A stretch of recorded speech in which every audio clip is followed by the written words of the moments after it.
गरीब का जादुई शौचालय। गिरधर अपनी पत्नी कंचन और बेटे युगल समेत एक शहर में रहते थे। हाल ही में युगल की शादी मेघना नाम की एक पढ़ी लिखी समझदार लड़की से हुई थी। युगल के बापू गांव गए कितना अरसा हो गया है। मैं क्या सोच रही थी कि इस बार सभी गांव चलते हैं। अरे मती मारी गई है क्या तुम्हारी? हमारी बहू शहर के तौर तरीकों में पली बड़ी है। तुम इस बात से भली तरह वाकिफ हो कि हमारे गांव में शौचालय का कोई प्रबंध नहीं है। मैं नहीं चाहता कि मेरी बहू को खुले में शौच जाना पड़े। किसी की निगाह कैसी हो पता नहीं। बोलो भला, हम कौन सा सदा के लिए गांव बसने जा रहे हैं? अगर जब सभी ने वहां ना रहने का मन बना ही लिया है तो सालों से बंद पड़ा अपना घर और जो जमीन खाली पड़ी है वो बेचकर शहर में ही खुद के मकान की नींव रख दे तो इस किराए की कुटिया से छुटकारा मिलेगा। आज पहली दफा तुमने सटीक बात कही है। घर का मुखिया होने के नाते सभी गिरिधर की बात मानकर शाम को ट्रेन से करौंधा रवाना होते हैं। कुछ घंटों के पश्चात चारों जंक्शन उतरकर गांव की सीमा में प्रवेश करते हैं।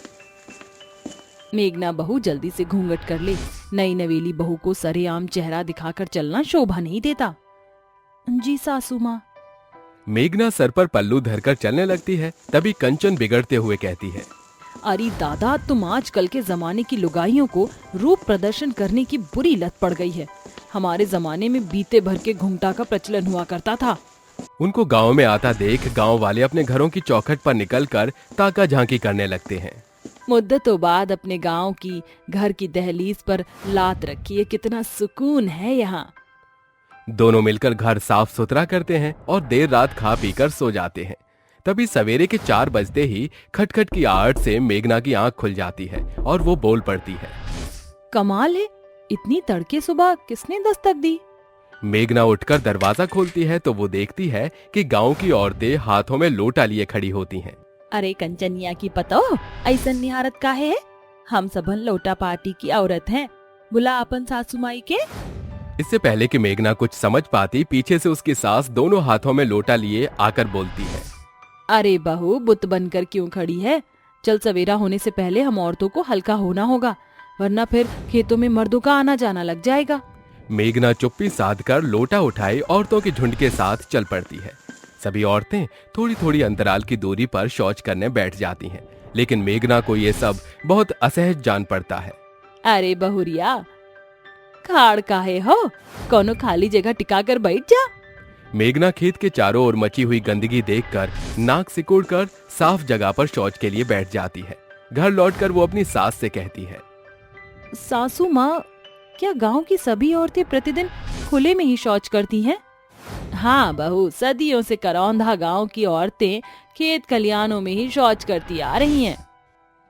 माँ जी, खुले में शौच करने से सैकड़ों संक्रमण पैदा होता है। गांव में शौचालय का प्रबंध क्यों नहीं है? औरतों की सुरक्षा के खातिर शौचालय होना बेहद जरूरी है। छोड़ ना बहू, हमें कौन सा यहाँ रहना है। आज है कल शहर लौटना है। खामखा को चिंता क्यों मोलना। शौचालय के प्रति अपनी सास की ऐसी प्रतिक्रिया देखकर मेघना मन में सोचती है, गांव में शौचालय का निर्माण तो मैं करा कर रहूंगी, चाहे इसके खातिर मुझे एड़ी चोटी का जोर ही क्यों ना लगाना पड़े। मेघना बेखौफ होकर गांव के सरपंच के सामने शौचालय की अर्जी रखते हुए कहती है, सरपंच जी, गांव में एक शौचालय का होना बेहद जरूरी है। क्या? शिव शिव शिव, बुद्धि भ्रष्ट हो गई है। 2 कौड़ी की शहरी लुगाई, तेरी जुर्रत कैसे हुई गांव में शौचालय स्थापित करने की? बल्कि ऐसी सोच भी मन में लाने की कैसे जुर्रत की तुमने? ये गांव मेरे इशारों पर चलता है। करौंधा गांव की जमीन पर कोई शौचालय नहीं बनेगा। अरे, कैसी घिसी पिटी सोच है आपकी? एक शौचालय के निर्माण से क्या आफत आ जाएगी? वैसे तो आप सभी जन बहू की सूरत को गज भर के पर्दे में ढककर रखते हैं, लेकिन उसके गुप्त अंगों का खुलेआम प्रदर्शन शोभा देता है क्या? अगर ये कुरीतियों का प्रचलन यूं ही चलाना है तो उतार फेंकिए मैली कुचैली इज्जत का ये चोला। खुले में शौच करना औरतों की सेहत के साथ खिलवाड़ है, साथ ही इससे बहने वाली स्वच्छ हवा भी दूषित होती है। मेघना का करारा जवाब शौचालय के प्रति रूढ़िवादी गांव के निवासियों का भद्दा नजरिया बदल कर रख देती है, जिसके बाद सरपंच कहता है, शौचालय बनाने में काफी पैसा लगेगा। गांव के गरीब लोगों की दुर्दशा देखकर तुम्हें लगता है कि ये सभी अपने घरों में शौचालय बना सकते हैं? किसने कहा कि शौचालय प्रत्येक जन के घरों में होना चाहिए? सभी जन अपना थोड़ा बहुत योगदान दें, उसमें एक सक्रिय शौचालय आसानी से बन सकता है। लेकिन मेरी एक शर्त है, शौचालय की नींव गांव के बीचों बीच ना होकर गांव की सीमा के द्वार के पास हो। सभी जन मिलकर एक शौचालय की नींव रखते हैं, जिसके बाद औरतें निश्चिंत होकर शौचालय में शौच करती हैं और खेत खलियान स्वच्छ रहने लगते हैं। जिसे देख एक रोज जंगल के बीचों बीच देवता प्रकट होते हैं। गांव के निवासी ये देखकर भौंचक्के रह जाते हैं। तुम सभी ने बुद्धि से काम लेकर शौचालय का निर्माण किया है, जिससे पर्यावरण बरसों बाद पुनः स्वच्छ हुआ है। इसलिए मैं वन देवता बेहद प्रफुल्लित हूं। अतः मैं इस गांव को वरदान देता हूं कि तुम्हारे परिश्रम से बनाया शौचालय जादुई शौचालय में बदल जाएगा। ऐसा बोलकर वनदेव जंगल से ओझल हो जाते हैं। आखिर वन देवता कहना क्या चाह रहे थे? शौचालय में कौन सा जादू संभव है, जबकि शौचालय सबसे गंदनुमा स्थान है। उस रात सभी अपने घरों में गहरी नींद सोते हैं। तभी आधी रात युगल के पेट में गुड़गुड़ होती है। ये अचानक से मुझे हल्का होने की जरूरत क्यों महसूस हो रही है? युगल शौचालय में आकर शौच करते हुए शौचालय की दीवार को निहारते हुए कहता है, पता नहीं वन देवता क्या कहना चाह रहे थे। शौचालय सिर्फ हल्का होने के काम आता है।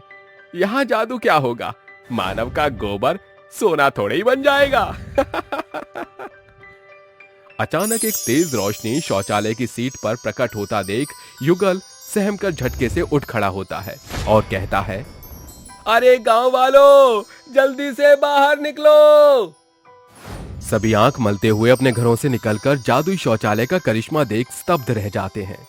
अरे दादा, तो शौचालय के भीतर खड़ा सोने का सिक्का है। अरे एक साथ इतना सोना तो मैंने पहली दफा देखा है। गरीबी से जूझकर आज तक आंचल में चिल्लड़ बांधकर घूमते थे। अब मेरे पल्ले पड़ा कि वन देव शौचालय के किस जादू की बात कर रहे थे। सवेरे सभी जन एक एक करके शौच करने शौचालय जाते हैं। जादुई शौचालय उनके शौच को सोने में परिवर्तित कर देता है। ये देख सभी बेहद खुश होते हैं। ये गांव सदियों से गरीबी के दलदल में धंसा हुआ था, मगर जादुई शौचालय से आप सभी को ढेरों सोना मिला है। इससे आप सभी जन अपने घरों में शौचालय का निर्माण कराकर अब से वहीं शौच करेंगे, और जिस किसी को भी धन की आवश्यकता होगी वही जन सिर्फ इस जादुई शौचालय में शौच करेगा। बहुरिया, हम गरीबन की जिंदगी बदले का असली श्रेय तो के जात है।